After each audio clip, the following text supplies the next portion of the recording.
Well, hello there. Good afternoon and welcome to Sky News' Ukraine War Q&A with Professor Michael Clarke. Those eagle-eyed of you will have seen that Michael wasn't at the end of the desk as he is normally. He is there in his office. Professor Clarke, good afternoon to you. Lovely to see you, despite the fact that you're on a big screen rather than across from me. But nice to see you anyway, Michael. It's been a few weeks since we have been together. I'm glad to be back in this chair opposite Michael. And I'm also glad at the varied set of questions that you guys have all sent in for us this week. A really great set of questions. We really do appreciate it. In response to someone who got in touch with me on social media, this is the 13th of November Ukraine Q&A. Just a date check there. So guys, if you guys are watching back at another time, you see where we are in Russia's invasion of Ukraine to try and situate yourself in all of this, because obviously things move very quickly and we're putting up lots of content around Russia's invasion of Ukraine. Let's get to it. We'll start with a question around the fighting around Pokrovsk and the rest of the areas in the Donetsk. Michael, this question comes from an individual that goes by the name of Monda the Albanian. Now, you may have seen that there is reported bad weather around Pokrovsk, which has allowed the Russians to be able to infiltrate, break the lines and take up positions within the city. Monda the Albanian asks, did the fog put the nail in the coffin for the Ukrainians, or would the city of Pokrovsk have fallen anyway, Michael? No, the fog has certainly helped because the Russians have been able to infiltrate first of all into the southern suburbs of the urban area of Pokrovsk and now into the centre. And it looks, as we speak today, as if the Ukrainians will have to withdraw the forces that they've got there. Last week, they sent in some of their special forces from the GUR, the military intelligence, and the SBU, their intelligence, general intelligence, and some of their own special forces. And those groups, those elite soldiers, look as if they were there to hold open the escape corridor, which is only reportedly about 3 kilometres wide. But it would allow them to escape to the north. But they are already, as they say themselves, they're surrounded by drones. So the whole city is drone surrounded. Now, the fog has certainly made it easier for the Russians to continue with the tactics of getting small groups of forces into the middle of Pokrovsk. And it looks as if it isn't that they've been particularly innovative in those tactics, it's just sheer numbers. They've just got more people in there than the Ukrainians have been able to maintain. And it looks as if the Ukrainians a few days ago seemed to have pulled out the 155th Mechanized Brigade and the 68th, the Jaeger Brigade, and they were pretty shattered, reportedly, by the time they pulled them out. So it looks as if the withdrawal is probably underway now. May not be fully underway, but it looks as if it's pretty well inevitable. And the fog certainly makes it easier for the Russians, but it's not decisive. It would have happened anyway, I think, at about this time, simply because the Russians have built up such high numbers. They've put about 100,000 troops into the whole sector around Pokrovsk and Minharad, which is the other urban centre, which is about slightly smaller than Pokrovsk. But between Pokrovsk and Minharad have engaged the attentions of about 100,000 Russian forces, and at the biggest stretch, the Ukrainians are only able to put up about 30 to 40,000 against them. They had 20,000 there only a little while ago, and they were outnumbered 4 or 5 to 1. Some say 8 to 1 in certain areas. So it's just sheer bodies on the line that has given the Russians what they've now got in Pokrovsk. Yeah, Michael, just on the numbers, it's reported that Zelenskyy said it could be about 150,000 troops that are waiting to go in, which just strikes me as huge. I mean, there's 700,000 Russians on Ukrainian territory, so 150,000 just to take this place seems like a huge use of force to make sure that the Russians are able to take it. And just the last thing as well, Michael, you talk about this 3 kilometre wide evacuation corridor, and you always talk about evacuating in good order. Are we sure the Ukrainians are able to do that, to be able to get their troops out, get their machinery out as well, without losing lots of it as they retreat? Well, they may have left it too late. I mean, there's a lot of discussion now in Kiev and in the specialist media that Zelenskyy, the Ukrainian commander-in-chief, has, for political reasons, and presumably with the agreement of Zelenskyy, kept troops there for too long in order to make the point to Washington that they've not lost Pokrovsk, because Putin was very confident talking to Trump a little while ago that Pokrovsk had already fallen when it obviously hadn't. So the Russians are trying to make it true by building up such big forces. But can the Ukrainians withdraw in good order? Well, they didn't from Avdiivka, and they didn't from Bakhmut. They withdrew in pretty good order from Kursk a little while ago. But in the case of similar cities to Pokrovsk, or big towns is what they are, 60,000 people, not very big. But nevertheless, they haven't withdrawn particularly well in the past because they left it too late. And the general view is they may have done the same this time. And Syrsky and Zelenskyy are coming in for quite a lot of criticism in making more of a political than a military decision. But we'll see. We'll see. I don't think they'll get much of their equipment out. Whatever they've got out now is probably all they'll get out. But they need to get the troops out. If they're going to withdraw, they have to get out in good order. And troops can always find their way, but on foot in small groups working through the countryside. But if the Russians have got so many drones in the air, which they seem to have, then it'll be very difficult for troops to move, on or off the roads. Michael, perhaps this is a naive question, obvious question. Those troops that do find themselves trapped in the city, I mean, are they taken as POWs, or it's a kill zone? They would probably be taken as POWs because both sides, as it were, they replenish their stocks of prisoners of war in order to exchange them. And the Ukrainians are very keen to take Russian prisoners of war. They don't massacre them because they can be bargained away later on. And I think in general the Russians would probably take the same view. So it's possible that groups of Ukrainian soldiers, if they couldn't get out, would surrender and probably be taken as prisoners, which is no joke at all in Russian POW camps, but nevertheless, it's better than being shot. Absolutely. All right, let's move on to a question here from Pinder. Thank you for this. Pinder asks, do you think the current Russian advances will speed up or slow down negotiations? And Pinder adds, I always look forward to the weekly Q&As. So do we. Pinder, thanks for being with us. Oh, yeah, so do we, yeah. Yeah, this is my fun part of the week, personally. Seriously, yeah, I really enjoy it. Okay, so the negotiations are not going anywhere.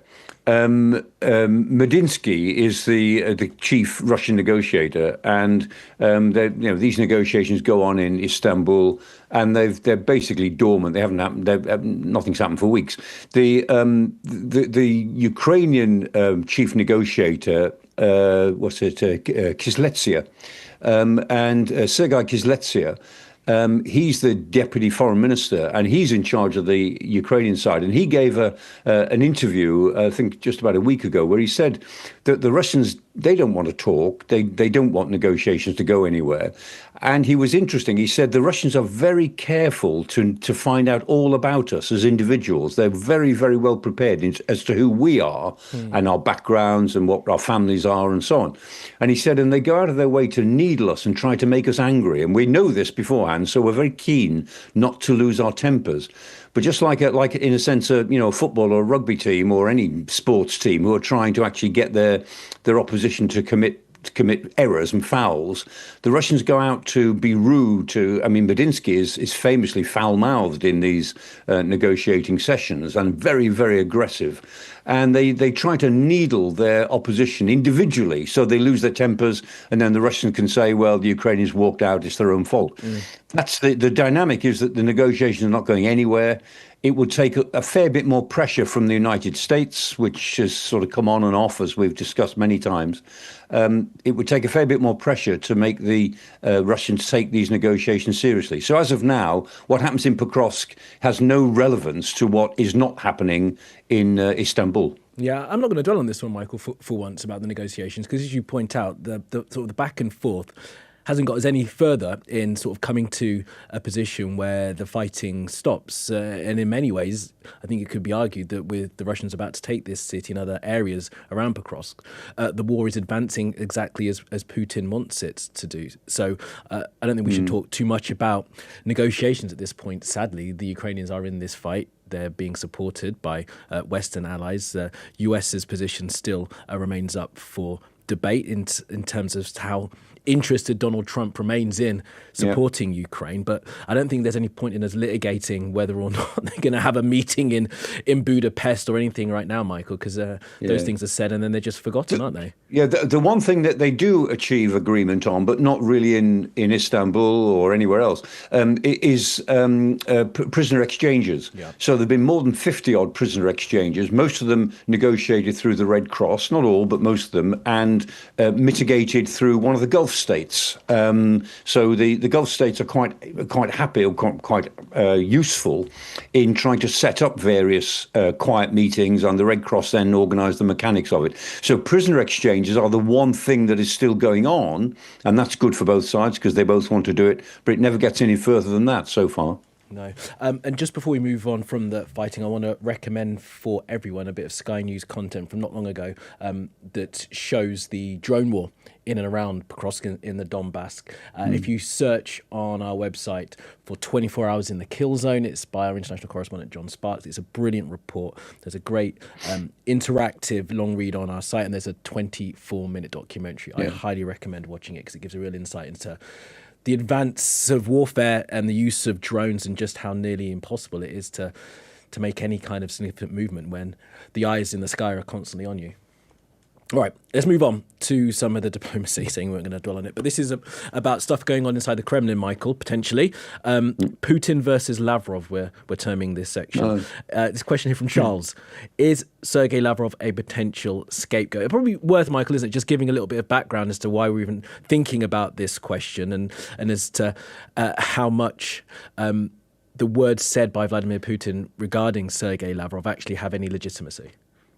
Yes, I mean, this goes back to Lavrov and Marco Rubio, the American Secretary of State, had a very difficult phone call when there was discussion about a meeting in Budapest. Remember, President Trump said, I expect to go to meet President Putin in Budapest to talk about a ceasefire. This was after President Trump imposed sanctions, the first sanctions, which don't seem to have been followed up very effectively, but the headline was pretty arresting. Yeah. And so there was all this talk about, I'll go to Budapest maybe the end of the week, maybe the end of next week. I'll leave it to my foreign minister, Rubio, to talk to Lavrov. And Lavrov apparently on that call was so rude and assertive and uncompromising that Rubio then reported back to Trump, well, we can't do it. And Trump said, OK, well, nothing for the time being. And the whole idea just collapsed.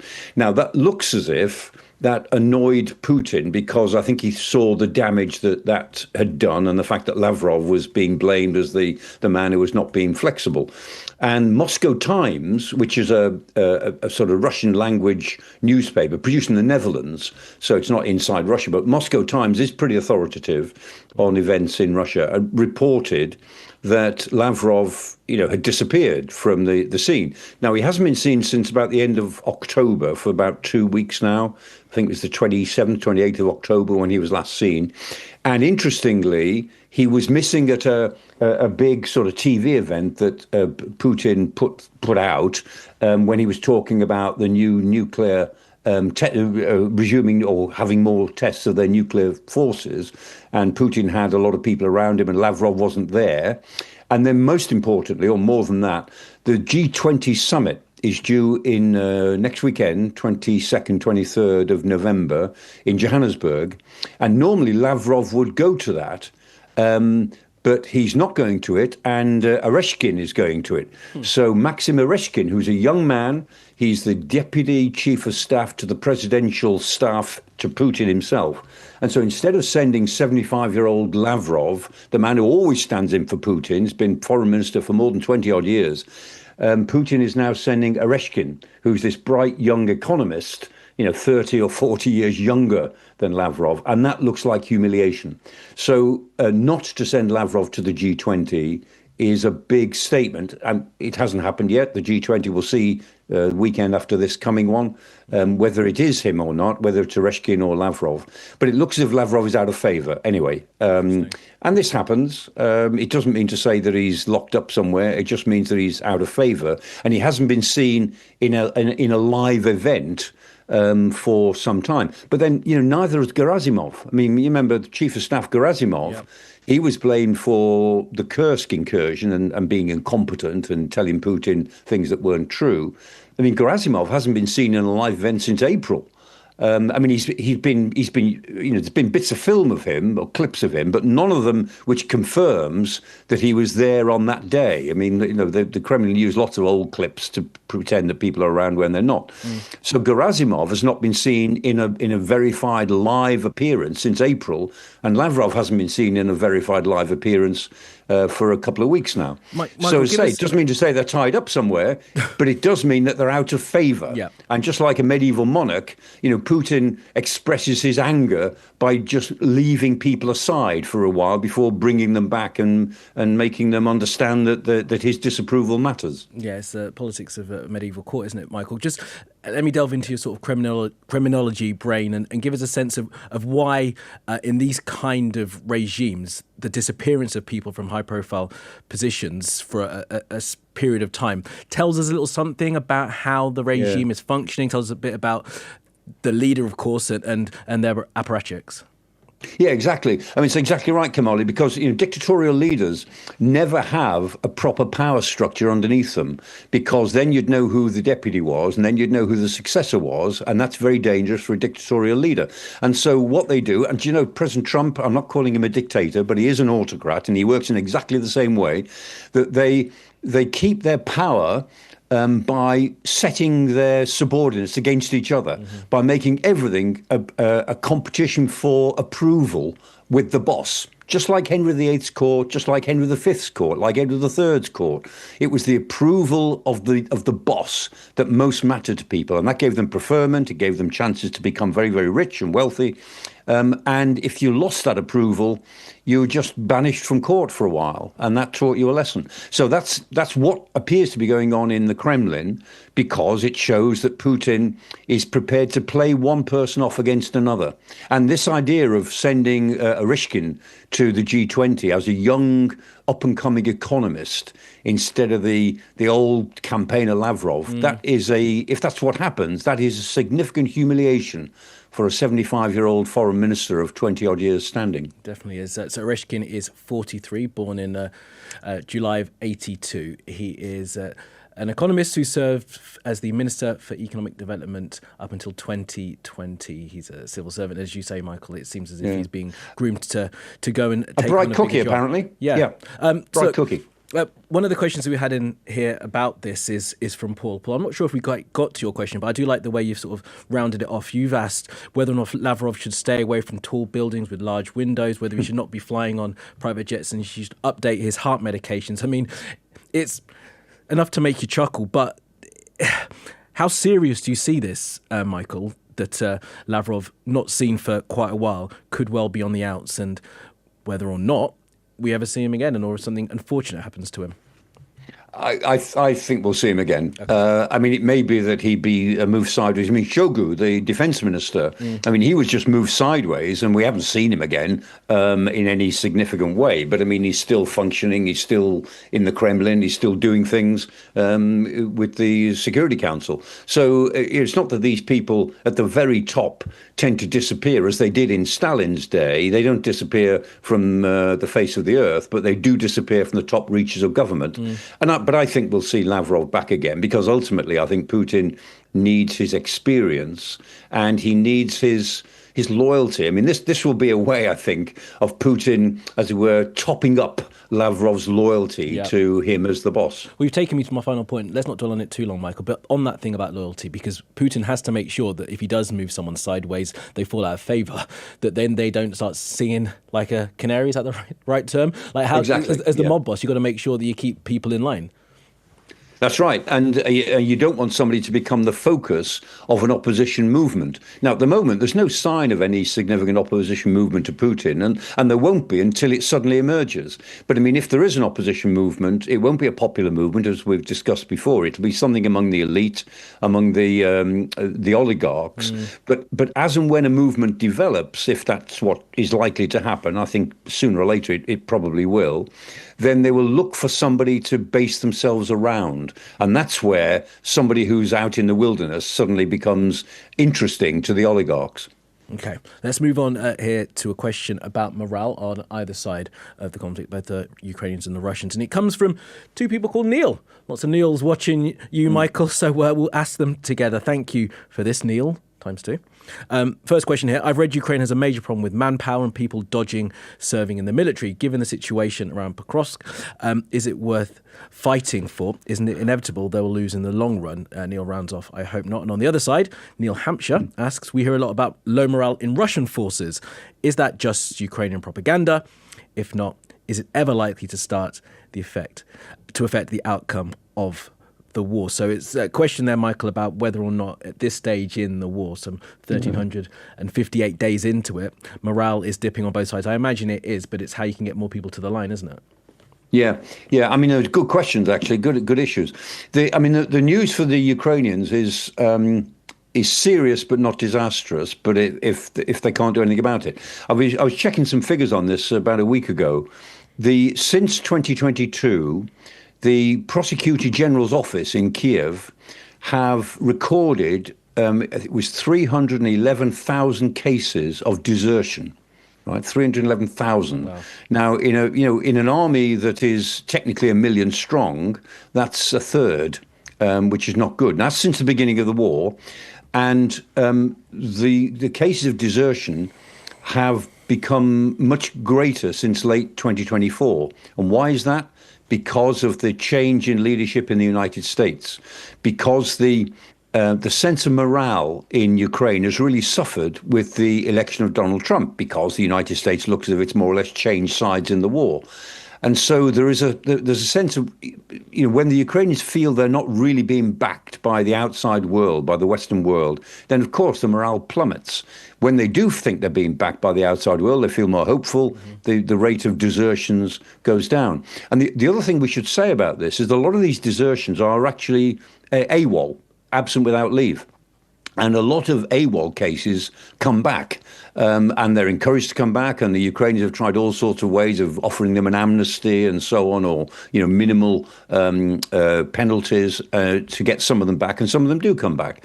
And AWOL rates in any army are a problem, but they can be managed. Nevertheless, the Ukrainians have lost a lot of troops, and they've about 650, 700,000 young men of potential military age, men who are coming up to, somewhere between 18 and 25, after which at 25 they'll be liable for conscription, they've fled abroad. Yeah. And so there's almost 750,000 potential recruits who are living abroad, and the Ukrainians find that difficult. So ultimately, the bottom line is this: there's two or three figures that matter. And I'm quoting this only because I was working on it a week ago. The Ukrainians have got about 300,000 troops fighting, and they rotating men, almost always men, but not entirely, but almost most, in and out of that 300,000, which is not enough. The Russians have got 3 times the population and are recruiting potentially about 3 times the numbers. Mm-hmm. And so what the Ukrainians need to do is to have a rate of 1 to 3. For every soldier they lose, the Russians need to lose 3. And in that case, the Russians would then begin to suffer. And the actual rate of loss is 1 to 1.8, just under 2. So for every Ukrainian they lose slightly fewer than 2. The Russians lose slightly fewer than 2. So that's, in one sense, that's a good ratio for Ukraine, but it's not good enough. No. And the Russians, they have a problem as well, but they've only lost maybe a tenth of their forces to desertion and AWOL rates, partly because their discipline is so much more harsh and because of the way they organize their forces. And, interestingly, I was looking at United States desertion rates in Vietnam. It was 5%. Right. So, the Russians are suffering something like 5 to 10% desertion rates, whereas Ukraine is suffering something closer to 20%, even 30% desertion rates. But at 5% in Vietnam, the Americans didn't collapse as a force. It was a problem for them, but it didn't collapse them as a force. And a 10% desertion rate for Russia will probably not collapse them as a force. Mm-hmm. It puts strain on the force. It's not good publicity. But ultimately, the bottom line is the Ukrainians have got a bigger problem with desertion than the Russians, as far as we can see. And Ukraine's desertion problem is really a lack of complete mobilization. As you and I have talked about before, they're only liable for conscription at the age of 25. That's right. And, in most countries in the West, you'd be liable for conscription at the age of 18. But most of the people who support the Servant of the People party, Zelensky's party, are the younger people, and they're very reluctant to reduce the conscription age. They had a big problem reducing it from 27 down to 25. To jump to 20 or 18 would be probably politically impossible.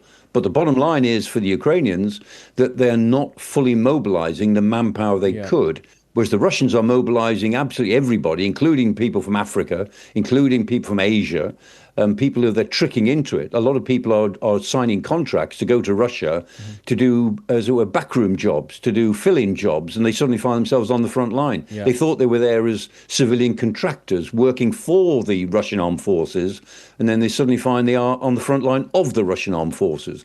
And so the Russians are doing everything, including emptying the prisons, to fill their front lines. There's horrific stories about that, including sending mentally disabled people to the front line as well to fight. A couple of points I want to make on this, Michael. You mentioned conscription for the Ukrainians. Vitaly Klitschko, the mayor of Kiev, has talked about this in recent days. He says not bringing it down to 18, which is, as you say, is how it would be in other armies, but maybe by a year or two that could bring more people into the armed forces.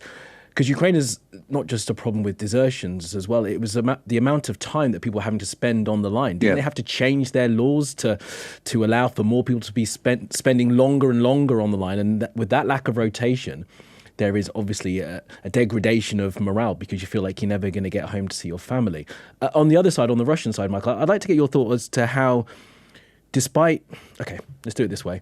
We see how the Russians seem to be fighting this war with these meat grinder tactics, just sending people in, going in on motorbikes, in converted cars, just waves and waves of manpower. Do the Russians see that? And if they do see that, how are they still able to recruit 1,000 people to go to the line a week? Surely, I mean, the thought would be that if the Russians see how terrible the conditions are to go and fight on the line, you'd have greater levels of people trying to dodge any draft that Putin brings forward. Yeah, I mean, that is starting to happen, Kamali, because obviously the Russian official version is that these are all contract troops, the conscripts, that they twice a year they have an inflow of conscripts, about 150,000 each time to 300,000 odd a year. And in theory, the conscripts are not required to fight on the front line. They just do other military jobs. But what happens if somebody becomes a conscript, they're put under immense pressure to sign a contract to become a professional soldier. And indeed, their lives are made absolutely miserable and brutal until they sign a contract to become a professional soldier. So the official Russian version is now beginning to break down under pressure of what the wives and the mothers of some of these young lads find out, and also because of the military bloggers in Russia. As we said before, a lot of the military bloggers they're ultra nationalists. They want the war to be fought more vigorously than it is being fought, and because they're so critical, they're also relatively honest about what is happening on the front lines. And so you can learn a lot from the Telegram channels and the Russian blogs. And I think that reality of what is happening in this meat grinder war is coming through to the Russian public in a way that it wasn't in the first year or 2 years of the war. But here we are into the fourth year of the war now, about to embark on 2026, with a war that began in February 2022. And there's only so much propaganda can cover up the reality, because there are so many tens of thousands of young Russian men who are either on the front line or they've come back injured, or they're the convicts who've survived for 6 months and then they're released with a free pardon, and they go back and become criminals in their own societies again, and they cause some problem. In lots of ways, the reality is seeping through, but what effect that will have on the public attitudes to the war is not very clear. There is a weariness within Russia, just as, of course, there is in Ukraine. And there is a sense that the Russians, of course, they just want the war to be over, but they also want to see their boys win it. They don't want to feel that Russia has been beaten on the front lines. But eventually, of course, they may come to the view that, well, so what if we lose some Ukrainian territory? We just want this thing to be over. Yeah. I suppose what we're seeing, Michael, is the impact of 30, 40 years of state capture, of control of the media, media, of the propaganda machine, and how much that can inculcate a society's thinking and what they're then able to put up with once the leader brings in his plan and his sort of imperial designs. And Kamali, that's just one thing. I mean, that's one reason why Putin may be quite interested in a ceasefire next year, even if he's still pushing forward. If he can claim sometime next year that he's got the Donetsk region, the Donbass region, taken Donetsk and got Luhansk, if he's got the Donbass region, he might be quite anxious to call a pause, because the implications of the war domestically are beginning to get serious for him after 4 years. So I think Putin, even though he will still be winning, the idea that he's going to take the whole of Ukraine is still his intention. But he may feel next year that a pause is sensible because of the impact that the war is having on the wider public opinion and on the economy. And if you think... I was going to say, if you think like Putin, I don't know how you could do that. But span of history, right? 2014, they annex Crimea. He then waits a while. There's fighting there. He waits a while. 2022, they invade. Why not? Why wouldn't he take a moment, a couple of years, regenerate, and then go again? That's a terrifying That's right. thing. And he's constitution, because he changed the constitution, he's constitutionally in power till 2036, Sure. by which time he'd be a very old man. But he's also very interested in rejuvenation medicine. So he obviously believes that he can carry on a very long time as a very old man and still be in power. What if he's going to be riding horseback? He probably thinks he's got time on his side. I wouldn't have said he has. In his man who's 72, 73, he hasn't got that much time on his side, but he may feel that he actually has. He probably does. All right, let's move on. We're calling this the wildcard round. I'm not sure whether that means you have to answer quickly, Michael, or they're just completely random questions. Maybe it's the randomized nature of the questions. Let's get going anyway. Connor A, question here from you. The question is it time for Winston Churchill-style qualities of leadership for Ukraine in the form of Valery Zaluzny? Now, let's, Michael, remind everyone who Valery Zaluzny now. I believe he's now the Ukrainian ambassador to the UK, isn't he? Yes, he is. He was the commander-in-chief of Ukraine, very well regarded in the army. He was relieved of his command, not in any sort of disgrace, but it means Zelenskyy removed him and made him ambassador to Britain, which is a very important role. Was there a falling out? Was there a falling out between the two of them? A little bit of beef? Not over what I don't think it was over any single issue, but there was a sense in which Zelenskyy was a cautious commander, and I think Zelenskyy was always pushing him to be more aggressive. And Syrsky, the man he replaced him with, is more aggressive, but equally Syrsky attracts quite a lot of criticism within the forces because they feel that he wastes their lives. Well, like you said, they left the people in Pokrovsk for too long, as you pointed out. A lot of the critics say that Syrsky is an aggressive leader and other people pay the human price of his aggression, or his forward-leaningness. Whereas Zaluzny was a thoroughgoing military professional, but Zelenskyy seemed to find him too cautious, too careful about what he needed before he could really move. He wasn't prepared to take big risks. Now, here he is as the ambassador to the UK, which is a very important position because the UK is the biggest moral supporter of Ukraine in the Western world at the moment, and the most resolute at the moment in wanting Ukraine to prevail somehow in this conflict. So being ambassador to the UK is really important. But Zaluzny is being very careful about what he says. I mean, a number of people who are angry with Zelenskyy and may be trying to create a front against him in the Rada, in the parliament, they have approached Zaluzny to sound him out about being a leader, and he won't bite. As far as we know, he won't react in any way. He says, I'm doing the job I'm doing. I'm loyal to Ukraine. I have no other ambitions. So could he be Winston Churchill? Well, I don't know. It's not clear to me that he has the ambition to do that. But he certainly is a military talent that is not being fully used at the moment. And he is very popular, I think, still within the Ukrainian armed forces. So there's a whiff of Churchill about him, but not the apparent desire to step into that role. It's interesting that you say that he hasn't really been heard from. As you were talking, Michael, I was thinking, I'm going to invite him to join me on Mornings with Jones and Melbourne, because I haven't heard from Mr. Zelenskyy for quite some time. We used to hear from Vadim Prostaiko, the previous ambassador, quite often. I interviewed him myself. He would often come into studio and speak to us. But for perhaps you really should. His English is not as fluent as his predecessors, but I'm sure that won't bother him too much. Well, and I think you absolutely should get him in if you can. Well, if you're watching, General, we'd love to have you on Mornings with Jones and Melbourne on Sky News. I'll get the producer to send you an email. Thanks. So you heard it here first. Exactly. If he pops up next week, you'll know why. It's all your big idea, Michael. All right, let's move on to questions here from John. The first of these three Johns that we've got questions from. John J asks, anti-tank missiles, Abrams, Challengers, F-16s, ATACMS, they're all supposed to be game changers, but we're not. It's now Tomahawk cruise missiles. Why should they be any different, if at all, really?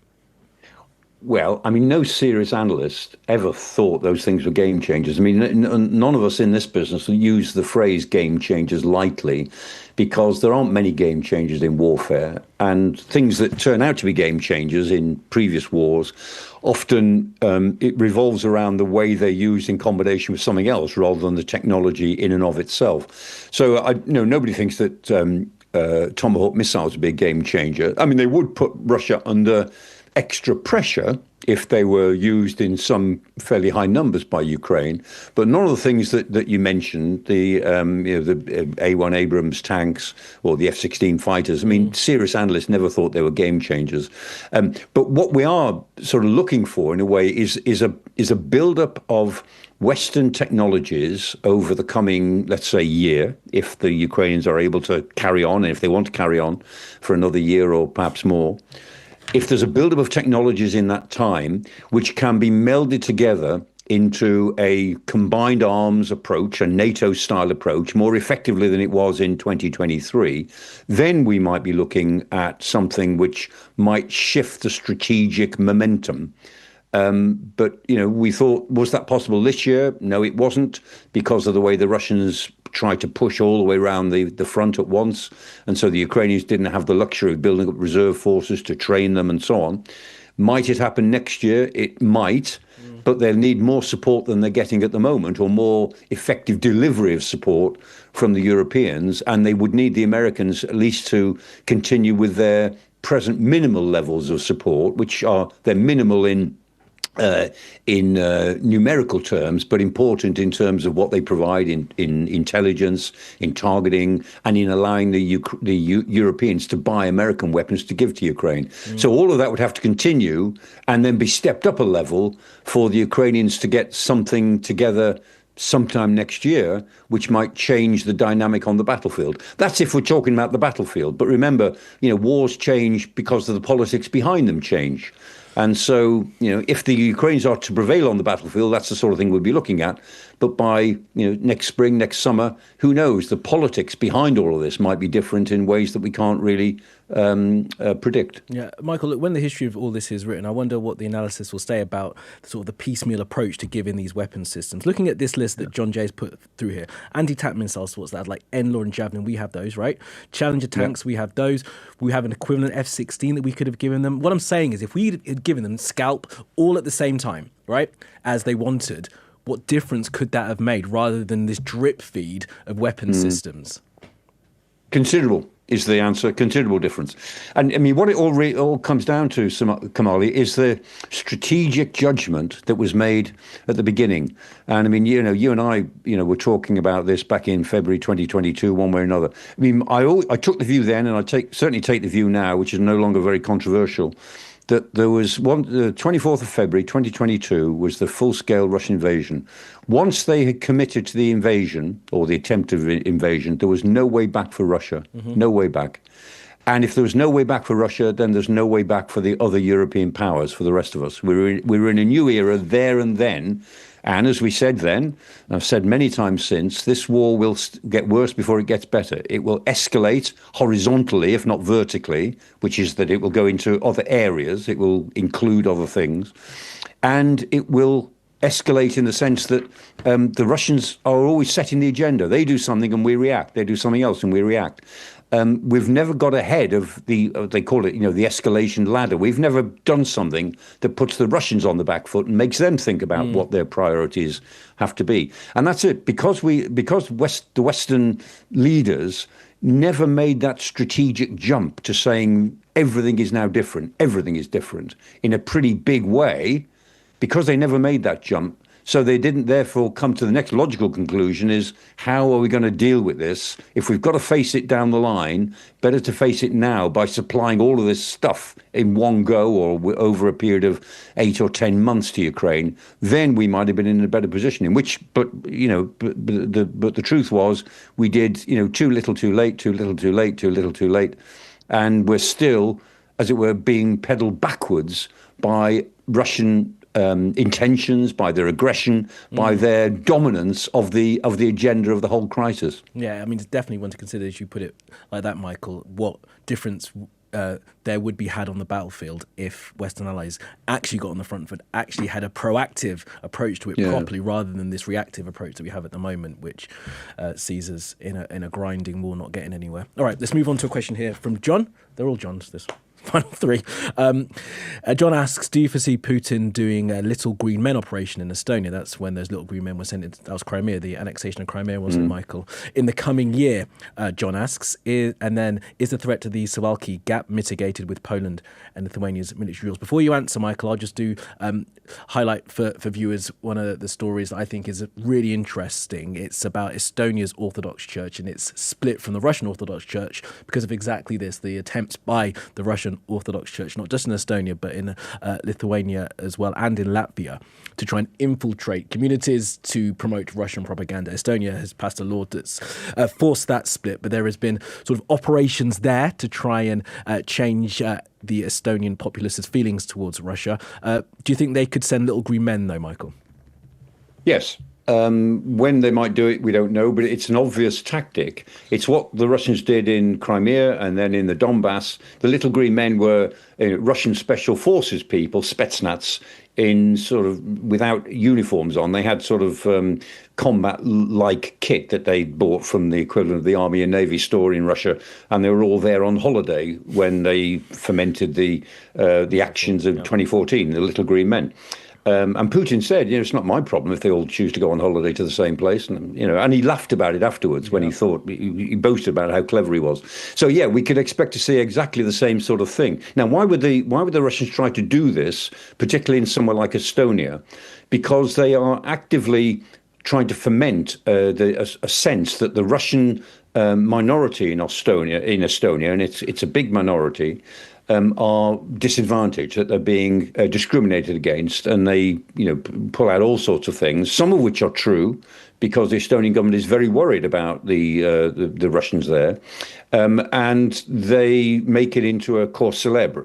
And why would the Russians then try to foment a series of riots in Estonia, which would involve some sort of intervention, in order to, as it were, challenge Article 5 of the NATO treaty, the article which says an attack on one is an attack on all, because that would show that America stays out of it, that the other Europeans are disunited about this sort of pinprick in Article 5, and by putting a sort of pinprick in Article 5 in a small country, Estonia is only, 1.5 million people, right up in the north, by putting a pinprick in Article 5, they'd show that the commitment actually doesn't really matter, that that NATO has failed in its mission. And the place where you might expect it is the city of Narva, 97% Russian speaking, and Narva is right on the border. There's the famous Friendship Bridge in Narva, and the Narva Castle is on one side of the bridge, and the Ivangorod Fortress is on the other side of the bridge. It's in Russia, and the bridge is no great shakes. It's just a modern bridge. But there you are, Russian fortress on one side in Russia, and an Estonian castle on the other side in Estonia, and the Friendship Bridge is a kind of flashpoint.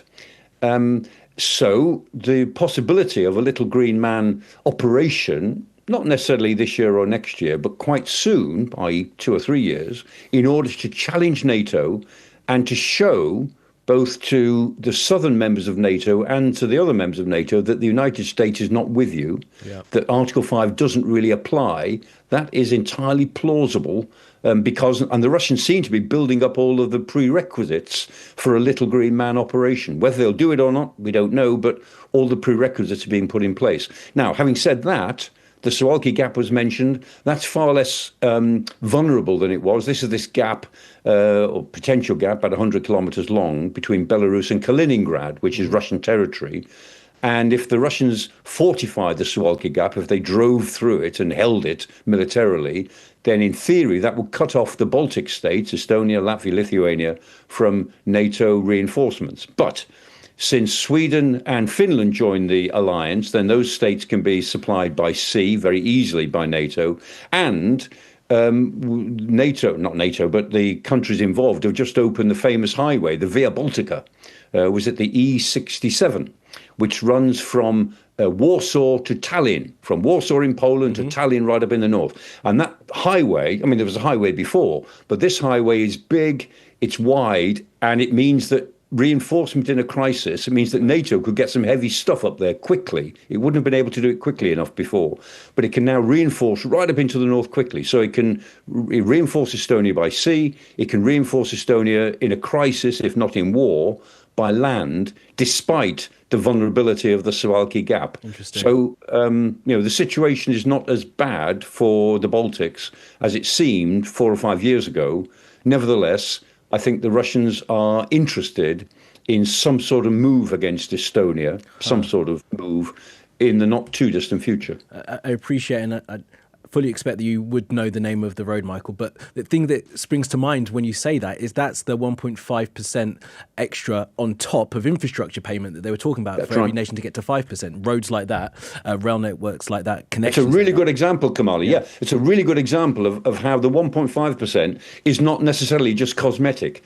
In some cases, you're talking about infrastructure that really makes a difference. And that E67, the Baltica, Via Baltica, really could make a difference. Yeah. Interesting. All right. Final question there, Michael. And John M is going to ask you to speculate here. If Michael was a betting man, I don't know if you are, Michael, maybe like a flutter on the horses every now and again, no football. I couldn't win an argument, never mind a bet. We know that's not true. All right. John asks, if you were a betting man, what would you guess the state of play of the war will be in a year's time? So this time, 2026. Okay, autumn 2026. I think there's a fair chance of an unstable ceasefire. And it would arise in one of 2 or 3 different ways. I mean, one is that President Trump might, against my expectations, stay involved in this war. I don't think he will, but I could be wrong about that. And he might, for his own internal political reasons, decide to get tough with Russia, put pressure on, and the Russians will be forced in ways that they haven't so far towards meaningful ceasefire terms of some sort. That's one possibility. 2 other possibilities might lead to the same outcome. One is that, as we said before, the Russians next year, by the summer of next year, they might have taken the whole of the Donbass, and Putin might decide that he doesn't want to sustain the operation any longer. So this is time for a ceasefire arrangement. It won't last. It would, he'll break it within 2 years, 3 years, whatever, and go for the rest of Ukraine as he always wants to do. But for reasons that we've mentioned, the Russians might find that they've got to a point next year where he could credibly claim victory, albeit at the cost of 1 million casualties and 4 years of war, but give himself a break. So that's possible.